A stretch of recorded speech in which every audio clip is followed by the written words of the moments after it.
तीसरा चौथा चैप्टर हुआ नहीं है अभी। चौथा चैप्टर नहीं खत्म हुआ, हम दूसरा पूछ लेंगे। तीसरा पूछो। नहीं, दूसरा पूछेंगे।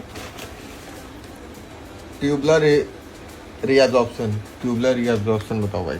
ट्यूबलर रीअब्जॉर्प्शन देखो मैं हिंदी में समझा सकती हूँ। फिर वही बात, पापा पैसा इंग्लिश मीडियम का दे रहे हैं, इतने महंगी 10-10 हजार रुपए फीस तो जा रही मैंने है। बोला ना पेपर के पहले ये नोट्स क्यों बने रिवाइज। ये तो हिंदी में क्यों देंगे भाई, पैसा जा रहा है। मैंने उन्होंने जिनसे समझा है उन्होंने बहुत ही अच्छे से मुझे हिंदी में समझाया है। फिर वही बात, इंग्लिश मीडियम में पढ़ रहे हैं, इंग्लिश में लिखना, हिंदी में थोड़ी लिखना। हिंदी में लिखना होता तो हिंदी में पूछ लेते हैं। लीवर से जो सारी गंदगी होती है फिर वही बात अपने नहीं, इंग्लिश, वो लोग हिंदी में सुनेंगे, इंग्लिश वो हिंदी में समझेंगे। अरे फिर वही बात नहीं इंग्लिश में नहीं आता है।